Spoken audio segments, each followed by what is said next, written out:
Hello and welcome to yet another episode, a special episode of 20,000 Leagues Under the Internet. I am a co-captain this week with my other co-captain, just solo, the two of us. I guess you can't be solo if there's two of us.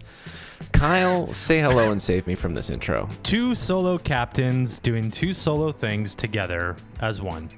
Yes.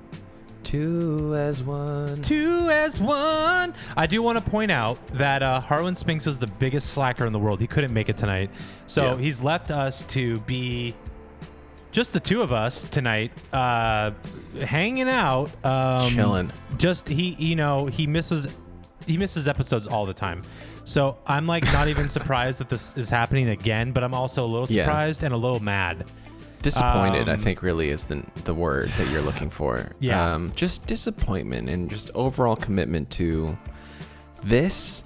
Because when you show up every night, John, you and me, we show up every time. Every time. The thing is that he doesn't know that we do this every single night. Every night. He doesn't know. We don't record it. And you know what? He never. We don't put it out. Why would we? Why would we? It's for you and me. Baby. Exactly. Yeah. So, but he doesn't even know with the amount of work and effort we put in. But on a very literal blood, sweat, and tears. I'm sweating so much right now. I am, and I as think well. I cut myself the other time we did this. So, so there actually is blood and sweat. Lots of stuff. And did you cry? Maybe a little bit. Okay. It was hurt. Blood, sweat, and tears. There you go. Yeah. But honestly, Harlan Spinks, we've been beyond this podcast, which we've been doing for 2 years. We did a podcast for a year prior to this. Mm-hmm. That is 3 years of weekly content where we would miss some stuff during some holidays or some tragic national events where we would take a week off. But Harlan has never actually missed an episode. Yeah, before. this is the first time. This is the first time. He's on vacation. Well, work vacation. It's a workcation. A workation? Yeah. What's that? That thing? Know. It's not great, but whatever. But yeah, he's left us to have a fun little catch of the week. So this is where we get to clear the caches of things that may not have been a full episode. Something that's like, a thought, an idea, a funny thing that we saw on Twitter. Something like that. Something that we could talk about for 10 to 15 minutes and then move on. We don't need to duck a deep dive. We can just talk about it. Just one thing, and we do 30 minutes on it for some reason, like talking about, I don't know, whatever the fuck we're going to talk about here. I got a couple of these fish that have been sitting in this bucket, and they just sit over here, and they just, once they start smelling real bad, that's when I know it's time to talk about them. So I'm bringing those two to the table tonight. John, I know you've got a myriad of things, so many little things. And to start with, I'm sure you've seen it. I'm sure you've gotten it. I know I can't be the only one who's been lucky enough to win a Yeti cooler from Dick's Sporting Goods recently.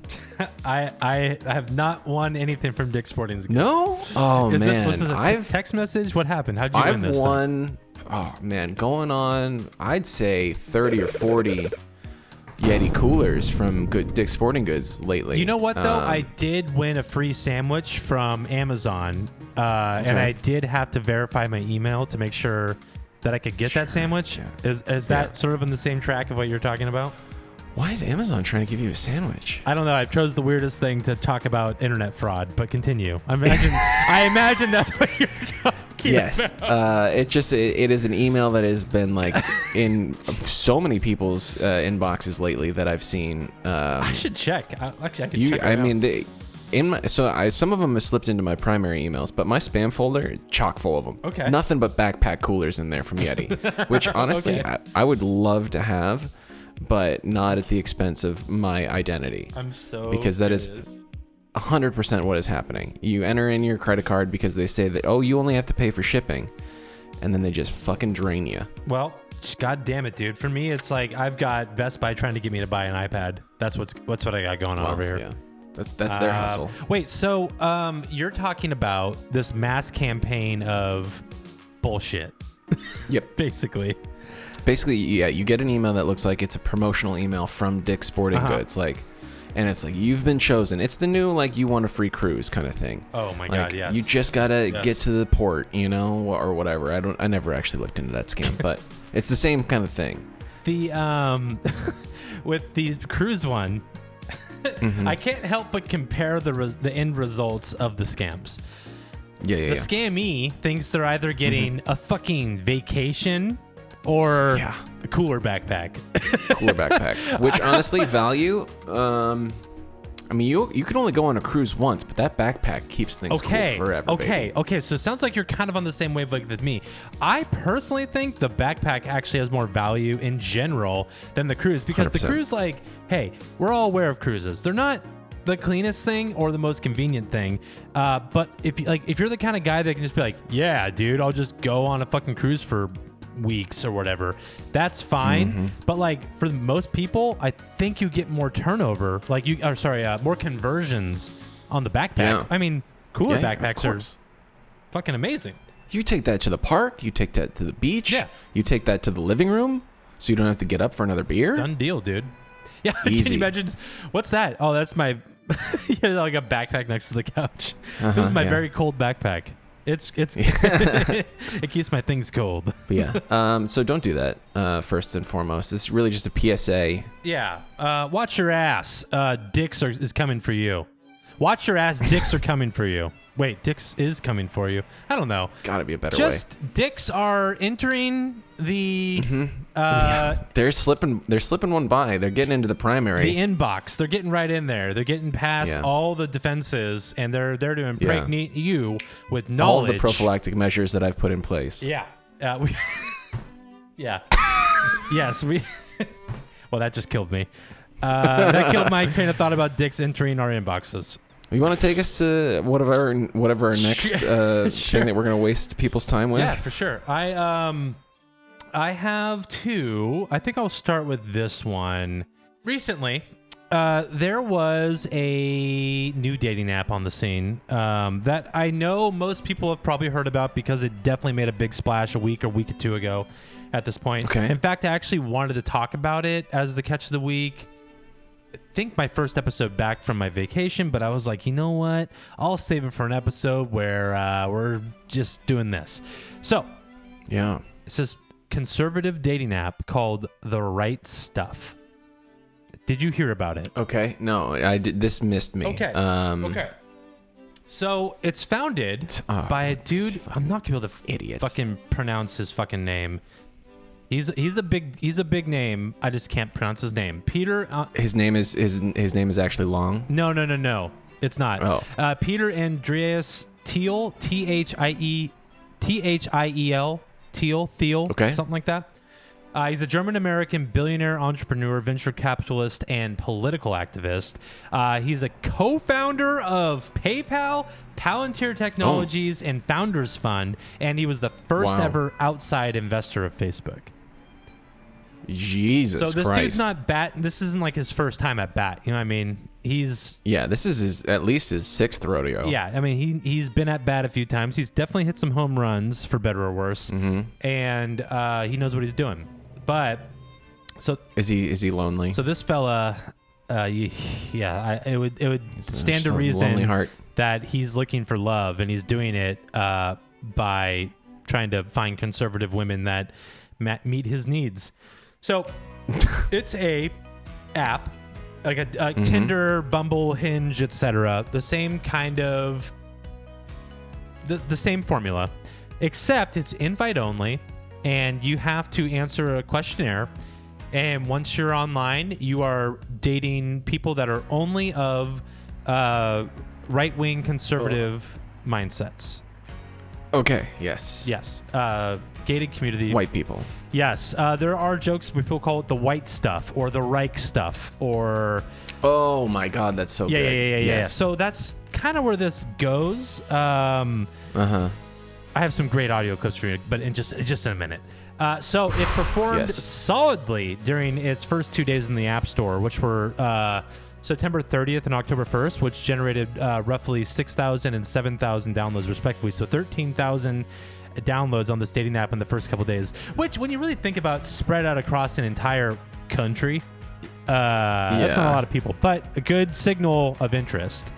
At the very least. But unfortunately, since then, interest has plummeted. Estimated downloads stood about $1,000 per day a week later. And as of, this was from a while ago. This is from last week, this article, but last week it had dropped. The app itself had dropped to 160th in the lifestyle section rankings of the Apple App Store. So, John, Yeah. I'm just wondering, Tell me. what do you think the issue was with the app? Why are people not happy with it, despite being a safe haven for their viewpoints? Let's see. One thing that comes to mind that I know has been a problem with other dating apps is all dudes. Oops, all dudes is going to be my guess here. Captain Crunch, this is the right crunch. Oops, all dudes. Yes. Oops, all dudes. Unfortunately, it has a disproportionate amount of men to women. Which Jesus Christ. I hear the sirens. I think something bad is going on near me. Okay, well, let's get back to Oops, all dudes. Oops, all dudes. And of course, this app itself is like subject to extreme ridicule by the left, because it's like as soon as you isolate yourself into, I'm just watching John's face, be like, okay, what the fuck is? There's fire trucks outside of my building. Give me a second. Take a peek. Perhaps there was a murder, or someone lit a fire in a trash can. I did look, yes. Apparently it's just like a downed tree. What? Oh, cool. Well, it sounds like the Earth is ending. I fucking know. Okay, bye. So a downed tree, huh? Supposedly a downed tree. Trolls started making accounts utilizing bogus names such as Big Chungus, etc. They started just flooding and like kind of ruining the integrity of the app to begin with. Not that it had any integrity to begin with, but their marketing, John, is so. It is so. I'm not gonna show you the videos. I'm just gonna pipe the audio through, so we can listen together. And for our listeners as well, they are very, very fucking deliberate about who they want on this app. And you know what? I'm excited. Yes, hey guys, please. I'm Ryan. I've got to tell you about something I am so excited to announce. A dating app for all of us conservatives. It's called The Right Stuff, and it's launching this September. What I love most about it is that it's invite only, so not just anyone can join. First of all, it's free to use. And for my ladies, you'll never have to pay because we all get premium subscriptions for simply inviting a couple friends. Always ladies' night at The Right Gentlemen, Stuff. if you want access to premium, that's on you. Bros. And by the way, those are the only two options. Ladies and gentlemen, we need a The man Right with Stuff money. is all about getting into the right dating pool with people who share the same values and beliefs as you. You'll start off by And building your jeans. perfect profile. No pronouns necessary.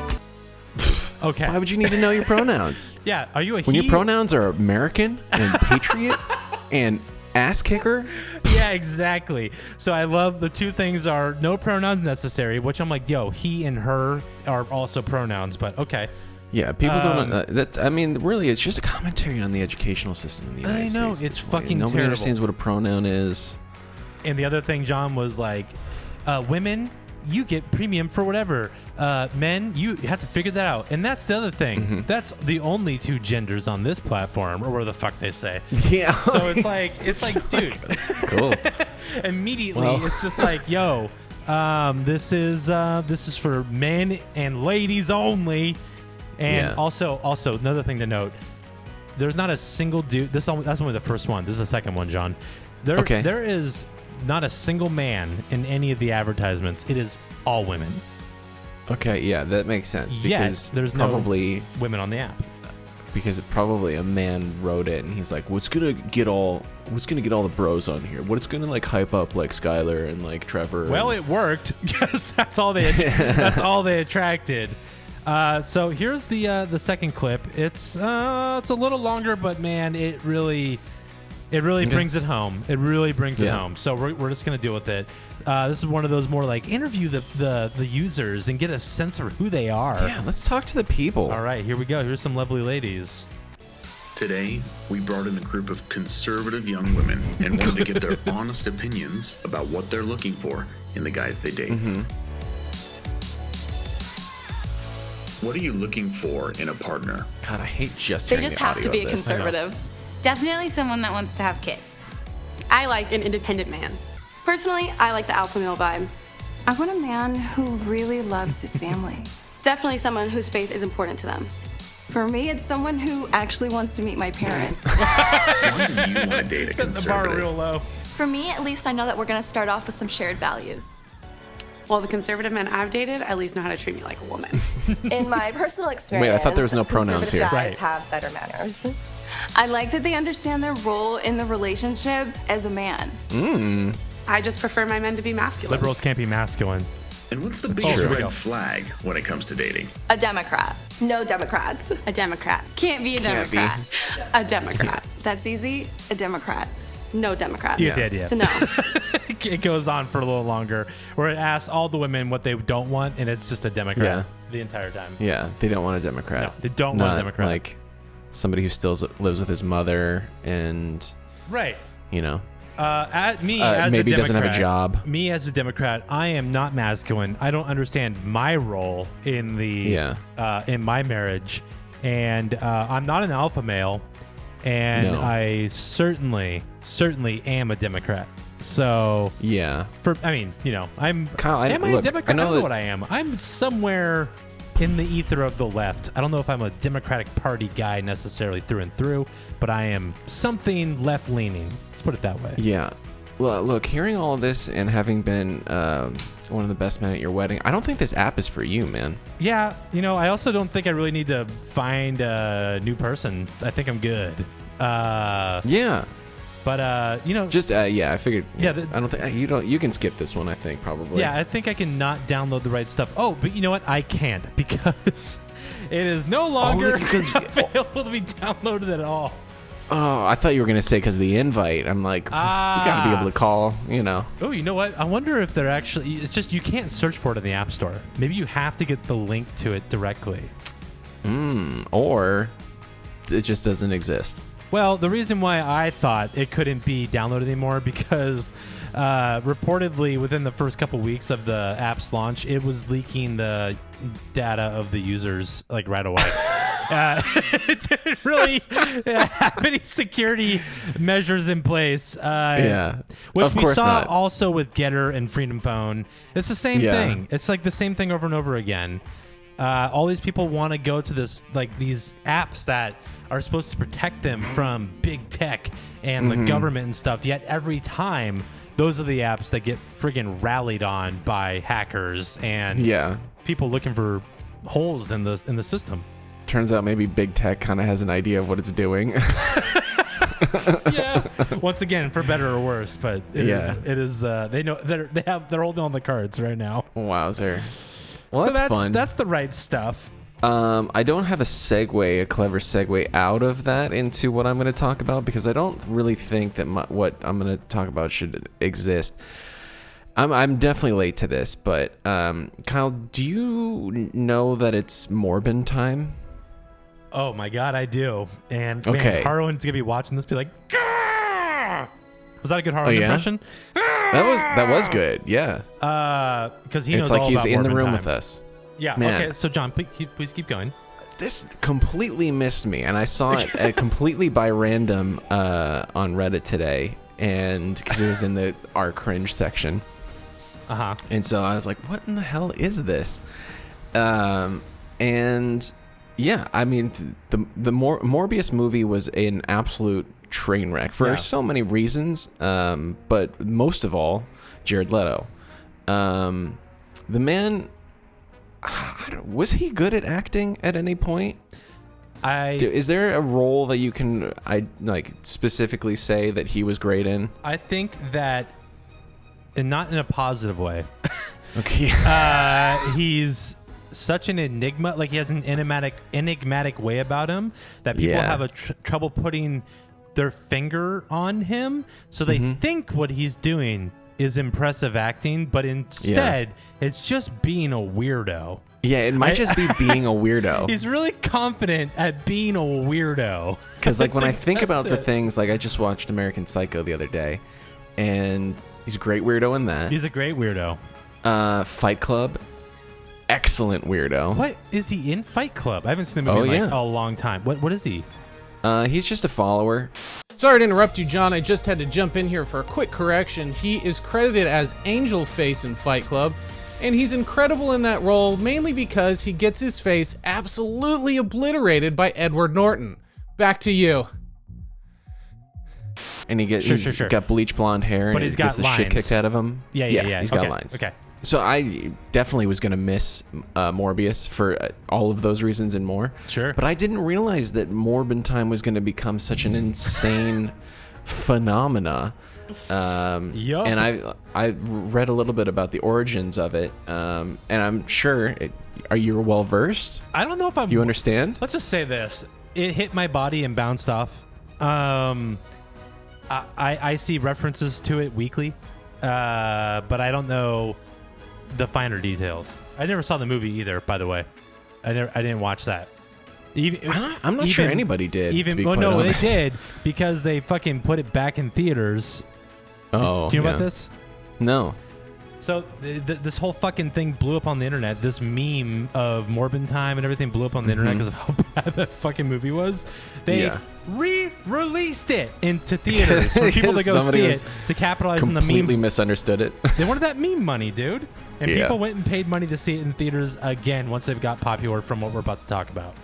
Sorry to interrupt you, Kyle. Another quick correction. They did re-release it, but nobody went and saw it again, as the box office only made about $300,000. Back to you. What am I doing? So, Morbius the movie with Jared Leto came out, and, well, before it came out, everyone was already talking about how much of a trash fire it was going to be. Right. So much so that people decided to kind of like make a thing about it and were photoshopping Rotten Tomatoes scores and putting them online. Somebody trolled the Wikipedia page saying that it grossed, oh boy, $352 trillion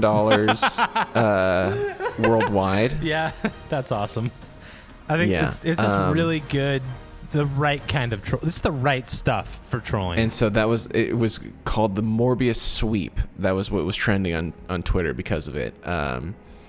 But the way that It's Morbin time came up was somebody tweeted, you ever think Morbius tried to get things like Morbin around or time to morb going and Spider-Man just stared him down? Time to morb. And somebody responded to it, quote, "It's Morbin time."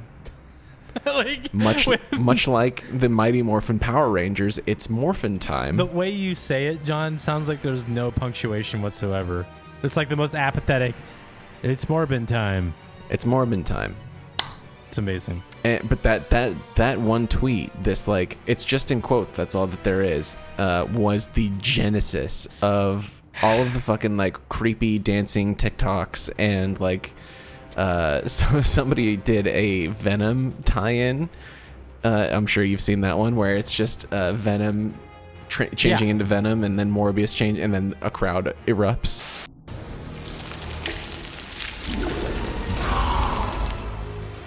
Time to die. No, it's Morbin time. Oh shit. Here's the thing. It's like I imagine. So I like to nerd out on the fact that the way these things happen and the way they grow are usually sparked by just like a person saying a thing, and then people go a random thing, fucking buck wild with it. Or it's like a photo or whatever. This person who started It's Morbin time. Do you have the actual tweet, like what their user handle is? Yes. It doesn't really matter to my point, but the thing is that this person. That's like a pretty big claim to fame. This was a massive, like when you think about the way a single person can influence the way the internet behaves. Yeah. You know, like a viral tendency. Yeah, this person has 960 followers. Perfect example. Anyone. Yeah. This is the everyman right here, or I don't know, every gender. This is the every she/her. Every she/her. It's if you as an individual can influence an entire movement of jokes like this will be referenced. It's Morbin time is not going away. Like it will be a thing that is like part of Know Your Meme, part of like it'll be referenced as jokes by us probably in 4 years if we're still doing this godforsaken podcast. It's like it's not going away, and yet this person, unsung hero, 960 followers, got nothing from it because you don't get anything from it. It's for the internet, baby. That's it. It's just people like us who are internet archivists in a way that dig into the origin stories of these memes and look at them in a philosophical and retrospective way. We sit down with our dusty internet tomes and say, it's well, I was going to say tomes too. Oh, tomes is a good one, man. Yeah. Tomes is a good word. But yeah, that's Morbin time. And it was just a weird tangent that I fell down earlier. It's Morbin time, baby.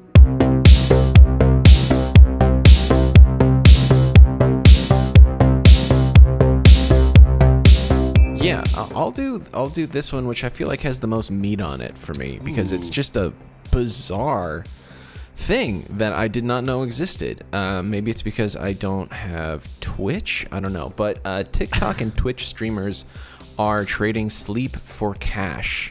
I found a Wired article. Interesting. I could get on talking top of that. about this. So I don't think it's going to be the thing that you think it is, because I think, you know, you and I both own cats, and they do not let humans sleep a normal sleep schedule. Yes, I included that in my speech at your wedding. Yeah, I think it's part of their contract as far as like them moving in. Like they're like, all right, cool. Like I'm gonna just sleep here, and then also make you not sleep. Listen, bub, I got a routine I gotta maintain. You understand? It's professional. Yeah, exactly. I have to at some point use the litter box and then immediately hop up on your face. I'm sorry, dirty paws aside, it's just part of the deal. You understand? Yeah, exactly. So it's not like that. It's not just people like waking up and being awake, and we're people like me who have some insomnia. These folks on Twitch are setting up a system in which people who watch can wake them up for a price. Oh, so this is them attempting to sleep. I've heard about this, yes. Yeah. And so, yes, there's, you know, typically around, 100 viewers donate a certain amount of money during streams. And this person, Mikhail Nielsen, was talking to Wired about this and said that for $1, viewers can type a message that a bot will read out loud while Nielsen is trying to sleep and will wake him up. Or for $95, they can zap him with a shock bracelet that's on his wrist. Yeah. So there's people that are like this that are doing like, well, I didn't realize that sleep streaming was like a thing. Yeah. Apparently it was like much more mundane earlier in the like 2020 where people were just literally streaming themselves sleeping. Yeah. Which, bizarre. It was tied to like record setting and stuff of just like watch me live, and I'll keep my stream going. This is the longest running stream on Twitch right now and stuff. So you just interesting. So you just sleep on camera. That's crazy. Fucking bizarre. But people made money doing this because they're getting viewership. Ads are running while they're doing it. It's like. So there's much more extreme things that people are doing with this. There's one person who sleeps with a flour-filled balloon above his head. There is a woman who will have a bucket of water thrown over her for $150. There's somebody who you can donate and it will control this person's printer or trigger a bubble machine or an inflatable tube man. So that's fun. The inflatable tube man shit would be a huge payoff. I would love to pay $300 to watch a fucking tube man light up and start whipping the person that's sleeping. Imagine the power. Here's why this works. Yeah. Imagine the power to spend money. Oh god, this is gonna get dark. Imagine the power to spend money and watch it affect someone's life live. Yeah. With a little bit of latency, but you go, okay, Twitch, you put the emoji in and you, whatever the fuck it is that the money's associated with, it goes, ching. Kyle just donated $150 to get you fucking face slapped by a fucking car salesman, blow up, fucking noodle doll guy. That's what they're called. Yeah. Can you imagine how drunk with power I would be to like inflict someone's sleepy times to be ended by my financial contribution? Also, just the tech boner I'd get from being able to affect something from my house over there. I'm a fucking hacker now. Like, just a fucking wizard. I'm a fucking wizard. But you know what I mean? Like, I could see why it's addictive. I could see why people would love to affect someone else's life when they're just trapped at home, sitting in front of their computer, normally just able to watch Twitch streamers, but now they can fuck up their sleep. You can interact. Yeah, exactly. Yeah, this is wild. And this person was talking about like what their routine is with this, and so he was saying that he, on nights that he does sleep streaming, he gets about 6 uninterrupted minutes of sleep. Absolutely not. Okay, so that means insane. He's making some dank money, though. Yeah, so he says that he ends his stream at 4:20, plays a weed song, processes his footage until about 5:30 in the morning, and then sleeps until noon. So he does sleep just on a fucked up schedule. He's got a system. Which sounds like just being a bartender, but yeah, except instead of getting paid to be woken up, you're getting paid to just deal with someone else's bullshit. Yeah. Yeah. So I mean, really, like some of these kinds of things that people are doing already exist in certain capacities, just different. But he says that. Yeah. There was another tier at which you could donate, where it would blast a YouTube video, and he got some noise complaints at 3 a.m. because people like would hear him. Like, what was obviously, this dude's name? Mikhail Nielsen. Yeah. And he said that he bought all of his neighbors $200 worth of booze, and they haven't complained since. So awesome. Kill him with kindness in that way. But he says if I do sleep streams twice a month, I make enough money from those to pay rent and my bills. So it's kind of wild. But I mean, you also then have to get that many followers, which is like, I mean, that's putting in the grind early. That's a lot of unpaid hours. That's a sleepless internship. I think now that's difficult as hell to. If you're the first person to do it, I think it's pretty easy to go fucking bonkers viral with this idea. Yeah. But anyone who's breaking into it otherwise is gonna need a shtick. You're gonna need new ways to wake you up, like you talked about the flower above the bed and everything. Yeah. You're gonna have to continue innovating. Maybe you're wearing a suggestive outfit, which is very Twitch-like at this point. There's just so many ways to like try to edge in, but you'll never make the money the first person was making. Yeah. Okay. I don't think.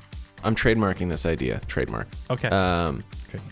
It is the most elaborate Rube Goldberg machine, and each time you donate, another little trapdoor opens up, and the thing, a ball or something travels along. Holy shit! And you can, dude.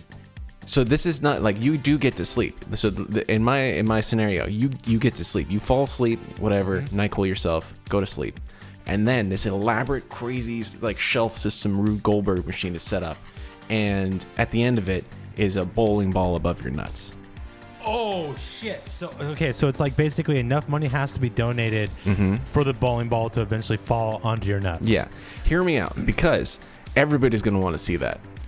And so you basically just set up you set up your tier price for unlocking each one of those little goddamn doors, and you're just guaranteeing you're making bank at the end of the night. All right.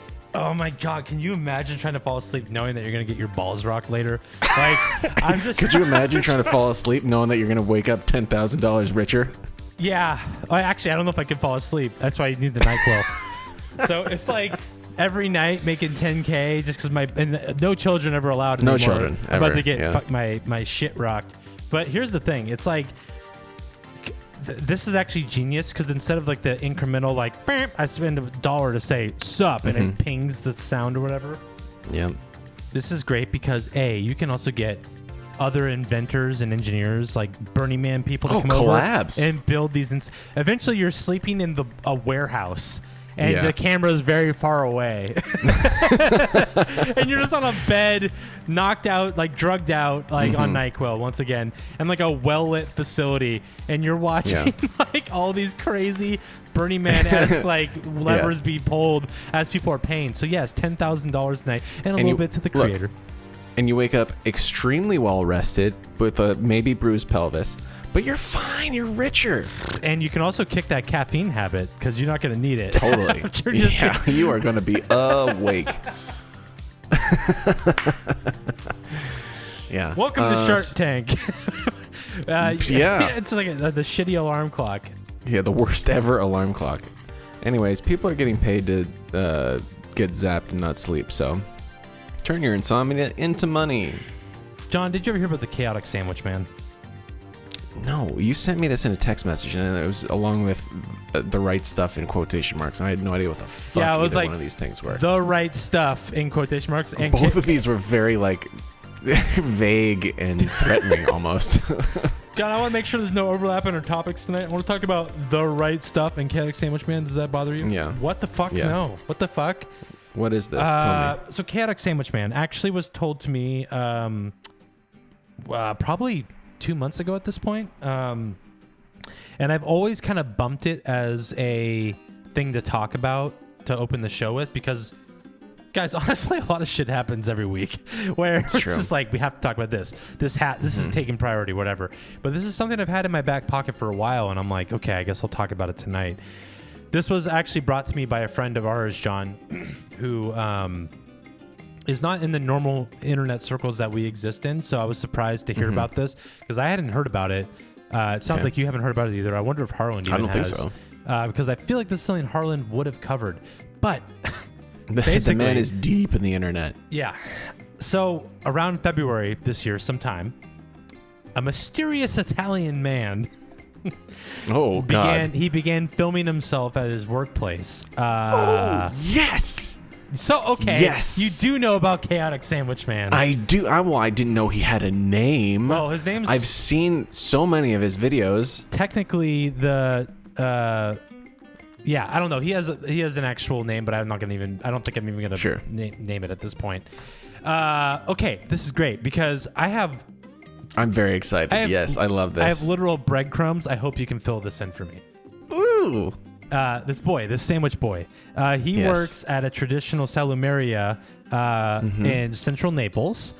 In his early TikTok videos, heavily featured the shop itself, which is a shoebox size, like old school Italian spot with a bunch of cured meats hanging, fresh and aged cheeses, etc. Shitload of olives. And he made a couple of videos where the camera's set up where he's like making sandwiches and whatever. Eventually, though, because he was getting signals from the internet, he just set that camera up all day, baby. Just getting content. Just making content, baby. Of him just making these ridiculous sandwiches all the time. It's like the thing that kind of baffles me about this is like a sandwich is a simple thing, but it's a key to deep debate in that because it's category. The concept of a sandwich is simple. It's simple, but it has so much more to it. It is like a key to so many hearts, so many experiences. There's so much to it. And then there's layers to like, that's the emotional level, but there's also layers to like the toppings, the construction, the passion that goes into actually the creation of these things, the ingredients. Sandwiches, while simple in appearance, there's some depth there. So this guy filming himself making these sandwiches, why is he getting YouTube or TikTok attention? Because he makes the most chaotic sandwiches on the planet. Oh my god, the most fucking chaotic and in the weirdest way humanly possible. Yes. I love it because there's like hundreds of videos and he follows the same formula every time. He asks the customer, "Comoico senza," which means with the crumb or without. Now, the crumb of a loaf of bread, because guys, we're not talking about, this man is not slicing bread the way you would think to make a sandwich. No, he's slicing it absolutely a whole loaf of bread horizontally. Yeah, just a giant ciabatta, it looks like most of the time. And then he asked, do you want the crumb or not? The crumb being the part that is the soft part, the soft, white, spongy part. Yeah, anything but the crust. Anything but the crust is the crumb. Thank you, John. I'm like, why am I struggling to describe what the crumb is? Yeah, you're the bread guy. So Oftentimes, the customer replies senza, which means they scoop the fucking meat out, the bread, the fucking they juicy bits. He goes, no senza, got it. Like gets rid of that shit, gone. Now he throws the toppings in. Yeah, hit him with the toppings, Kyle. Okay, if you had to describe the toppings though, like, are they prepared neatly? Are they like? Oh no, they're chunky. I guess would be uneven, as if they were done with a machete.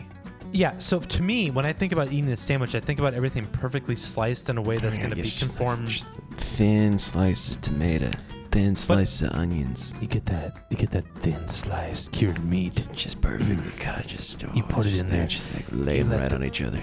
A little vinegar right over the top to let it soak into the bread. Get the meat juices going into the bread.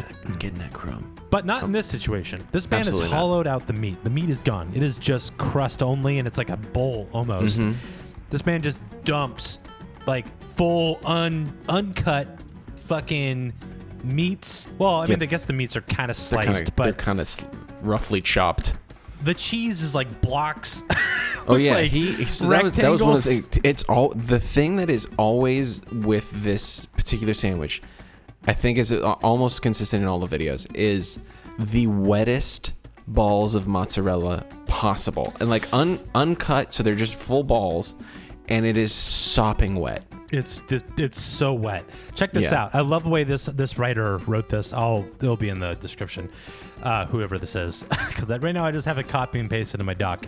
Next come the toppings, slapped on with all the finesse of an underpaid construction worker laying drywall. A thick sheet of mortadella, perhaps, or a few slabs of salami, a wedge or two of house-smoked provola, with a roughly sliced ball of oozing wet mozzarella. Yeah, he does kind of open it up for you in like a little bit, but it's never with much circumstance. Just what I kind of love about it though is I saw a couple videos where it's just like his chest down, but some that include his face, and he's like very like the customer service is insane. He's like locked.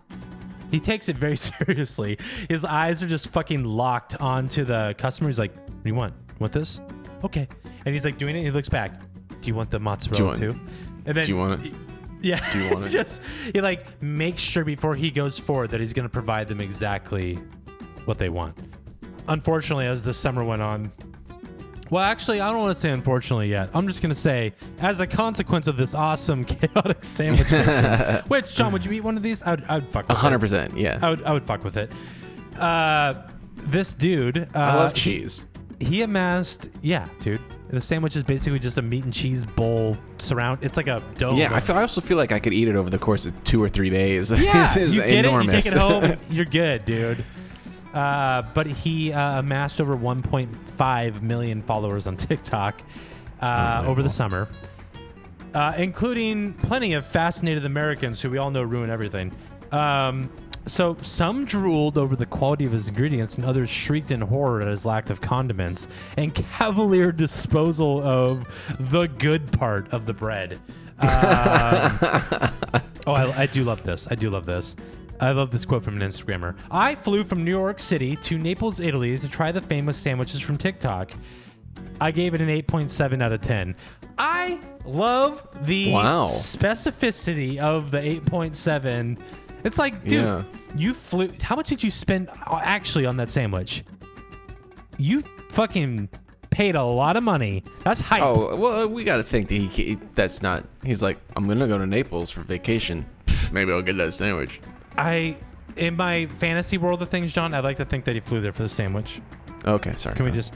No, but you're totally right. I'm sure he did other things in Naples. But my point is, he's like, well, I got my sandwich, back to the airport. quick drive to Naples from New York City.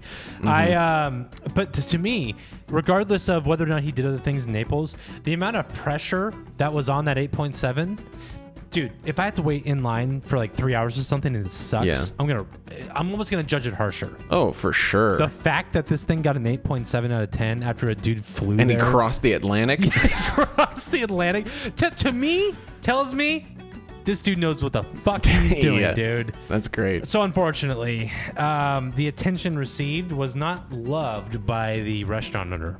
What? Not the restaurant. It's a meat and bread shop. It's like a Got it. Sell-em area. What, do they hate money? No, yeah. So that's. I'm trying to word this correctly. The money's obviously great, but when you're in a small little niche thing in Naples that isn't exposed to that, and you're already stable and comfortable, having the internet blow up over this thing, bringing a bunch of people, what it does is it displaces the regulars. Right, yeah. And you're doing a disservice to your community. Mm-hmm. So the fucking owner was like, you need to fucking stop recording, stop attracting attention, etc. That's incredible. As far as I know, he still works there, but he just can't. Yeah. He can't just create that sweet content anymore, man. No, and actually a lot of the stuff that I was trying to look up earlier was like blocked on TikTok. Oh my gosh. Like they like really were like, no, we don't want this sacred sandwich spot. I'm kind of fucking for it. That's rad. Like, I mean, good for them to like basically be like, yo, like we need things to go back to normal. That's somebody just like when does that ever happen? Yeah, so nobody can do that. It sucks for him, the sandwich man, because that was like he still could. We'll see what happens. It could be. I mean, he is a man career. who can make his own choices. Yeah. Because look, that little shop did not make him. He made him. Yes. He made those sandwiches. He didn't even make the shop either. He found his own niche within. The shop was already doing fine. He was doing fine. He found a way. Also, by the way, the shop doesn't specialize in sandwiches. That's just a thing he does, which makes it even fucking wilder to me. Like, yeah, he is a chaotic entrepreneur, is what he is. Yes, exactly. So, new title, updated, print the business cards. Exactly. So, I don't know what he's doing now. Maybe someone knows what he's doing, but I hope he starts his own thing eventually, where he trains a bunch of people in his chaotic ways to make the most ridiculous sandwiches, and I will eat them when I eventually go to Naples, because I will go to Naples. Maybe he's in talks with Food Network to create a chaotic sandwich competition show that I can watch on a weekly basis. That would be great. I would love that. Yeah, and he's there judging to be like, you didn't get all the crumb out. This one's worthless. Throw this one out. Too much to absorb. You need to just have it be this show. You need it to be as sopping wet with mozzarella water as possible. I want it to be like a soup in a bowl that's a sandwich. It's like just soupy enough that it's sandwich, but not soupy enough that it's soup. But it's in like one of those... clam chowder does the same thing. Like you got that bread bowl, baby. Yeah. But it's a sandwich. It's amazing. Actually, holy shit, I'm hungry. I'm hungry now. Yeah, I would eat one of those sandwiches now. I'd dunk it in olive oil and balsamic. I don't give a fuck. Let's go. Was wondering whether or not I was going to touch this because I talked about it with Harland, and I think I'm just going to do it because I'm still mad about it. Okay. The boards have gone too far. The boards on the internet have gone too far. About what? What people, the fuck? What's happening? I got really angry with Harland about butter boards and how much I don't like them. Yes, I watched that. I viewed that as a viewer. Yeah, it's something. It sticks in my craw, man. I don't know. It's just weird. So, John, the butter boards have gone too far. Boards in general have gone too far, Kyle. Just boards. That's what I'm here to tell you about because we had the butter boards that happened, and then TikTok upped the fucking ante, and people were having board parties. Have you seen this? No. Have you seen anything like this? I've not seen anything about this. So what it is it's framed up of somebody's front door.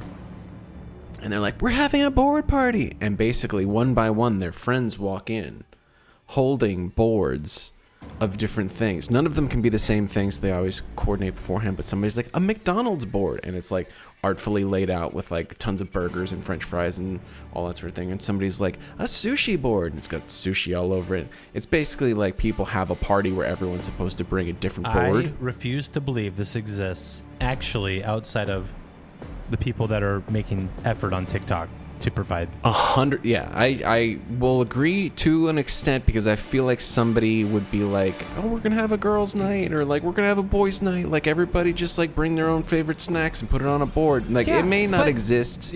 Imagine going to a dinner party in the truest like sense. We just did recently, where it's like everyone brings something. It's like a potluck, but on a board.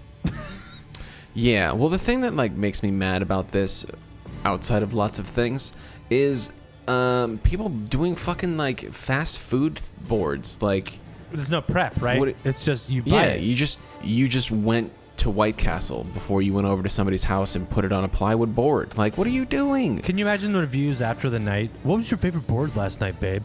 Oh, I don't know. I thought the White Castle one really kind of blew me away. It's like, yeah, it's so delicious, right? No shit, it's delicious, dude. That's what their business is. I want someone to come. That's actually what I do like about a good charcuterie board is when someone curates the flavor combinations. You know what I mean? Yeah. You know, I don't expect people to go and like fucking cure their own meat by any means. No, of course not. And don't get me wrong, I fucking love a snack board. Totally. I love it. Totally. I make them all the time John, at the house. Me too, man. Me too. But this has to stop because these people, it's like we watch 7 people walk through the door with boards that are 3 feet long, full of shit. And if each one of these people brought one of these boards, there's no way they're eating all that food, man. It's going to be a lot of food waste. Also, you know what? It's going to be cold. It's definitely going to be cold by the time you get to something. There is you know? nothing worse than cold fast food. Yeah. You can't reheat it. You ever get like a burger from Burger King, which has been a long time for me? You let it get room temperature and then it gets cold. Do you put that in the microwave? Never. Do you put that in your toaster oven? Absolutely not. Never. It goes in the fucking trash. Yeah, because it's cardboard. Yeah, I mean, no, it's like White Castle. I know has its reverence and movies, which is awesome. But like, there's no way you can reheat that and have it be good. Challenge me. No, I mean, I will definitely say that I've gotten White Castle hot off the grill and it's still inedible. Still not that great. Exactly. So can you imagine it being cold and reheated? I don't know, man. Yeah, no, thank you. But if people want to send me food to reheat and eat, yeah, I'll try it. Fuck it. Yeah, I don't know. Don't poison me, bro. There's a lot of people that are on this trend on TikTok, and like there was somebody was interviewed on this Wired article talking about how they obviously assembled the shit when they got there, and then staged it to look like they're walking through the door with it because a lot of this is very precariously placed items. Right, so you're saying they showed up with the bags at the Yes. house, like rearranged and walked out the door, and then did the walk-in. They did the walk-in and the introduction, that sort of thing, which is definitely like, I mean, even more time has now passed from you getting that item to it being in my belly. This is like the Kardashians saying that they achieve their bodies just through vigorous diet and exercise. Exactly, yes. Sure, nobody's believing it. Yeah, no, I hear the words out of your mouth. I see the food on the board. I don't believe you. I don't know why I'm so triggered by this. Like, this is John, now the second John, amount butter boards are oily charcuterie. You don't want it. You don't need it. No. John, it's a waste of money. As you guys discussed, it's a shit. To put a thing of butter. It's a shitload of butter. It's a shitload of butter, man. It's frustrating. I'm also triggered because to me it's like butter's also precious. Like use it in the quantities that it needs to be used in, and you'll enjoy it. Don't just go, oh babe, that board looks incredible. It's like, don't you just want to dip your whole body in it? Yeah, let's do that later once the camera's off. Babe, you're so weird. Don't say that. I just say what I feel. Anyways, it's just like they always just say shit, and it drives me insane, dude. I just I don't know. I'm with you, John. I'm with you. Yeah. It's hashtag save butter. It's not for me. Down with butter boards. People have been doing cocktail boards. Somebody who's on TikTok known as the Board Loon made a soup board featuring 4 bowls of soup, bread rolls, and some crackers. Which, like, at that point, you're just fucking eating soup. Like, yeah, but it's like, why does it have to be on a board? Why does it have to be on a board? There's a fantastic subreddit called We Wanted Plates. Yes, I was about to say, that's what that snap I just did was, this is like We Want Plates. It feels so much like that because, like, at a certain point, like, you've gone so far past what a like reasonable and acceptable way of eating something to chaos. John, it's just devolved. It's like when you order a cheeseburger Bloody Mary. And you get the Bloody Mary, and it's what coming out. What the fuck am I gonna do with this cheeseburger? On a skewer. It's like, come on, give me the fucking. I don't know, guys. Yeah. Simple execution always is gonna win. You might get the wow factor, but it needs to deliver on flavor. So if you got flavor and execution, great. Just don't make a thing of it. Come on, come on. Can we just enjoy? Because you also might, drive out the regulars in your small Naples village. I wonder if people listen to this episode, not this episode, but this show, and just go, man, these guys hate everything. Like, guys, you guys talk about food on wood. Like, yeah, you guys, and I got really mad about food on wood. It's like when you back it off a bit from what we're talking about, it's just food on wood. Look, at 30,000 feet, Kyle, when you're looking down at this podcast, it's just bullshit. You're right. It's just it's a mess. It's a mess, and you know what? And I don't expect everyone to just. I think when you're doing the show too, like you get kind of fired up and passionate, and you get down these rabbit holes. And then you can re-listen to it later and revisit what you're talking about. But like, man, to the listeners, just know that we're fucking digging deep here on these fucking boards. Okay? We're in it right now. We're passionate. And we're right now, I think John and I are both down with boards. Down with boards? Down with boards. Love a board. Love a board every now and again, but I'm down with this board trend. That's all I've got for now, I think. Yeah, I think that's good. We had a great show. We miss Harland, obviously. Our chaotic, sex-driven weirdo friend. Yes, our internet sex pervert, sexy extraordinaire man. Those are the words I'll describe him with, I suppose. For sure, I love this. He's be like, excuse me? He might be like, yeah, okay. Yeah. All right. Yeah, he might like it. I don't know. We'll find out. But follow us on TikTok, follow us on Instagram, and we'll, we got the YouTubes up for delicious consumption. I know I watch these every once in a while to see how stupid I look. Me too. But I watch them to see how stupid John looks. At all of the things that I point at. Watch, Harlan's going to miss that and not add anything. so now we just look really dumb. Harlan never misses a thing. He never takes a day off. Never once. In fact, he's here. Once. He's just not here. He's here with us in spirit. Yeah. Well, thanks everybody for listening. See you next time, and good luck out there.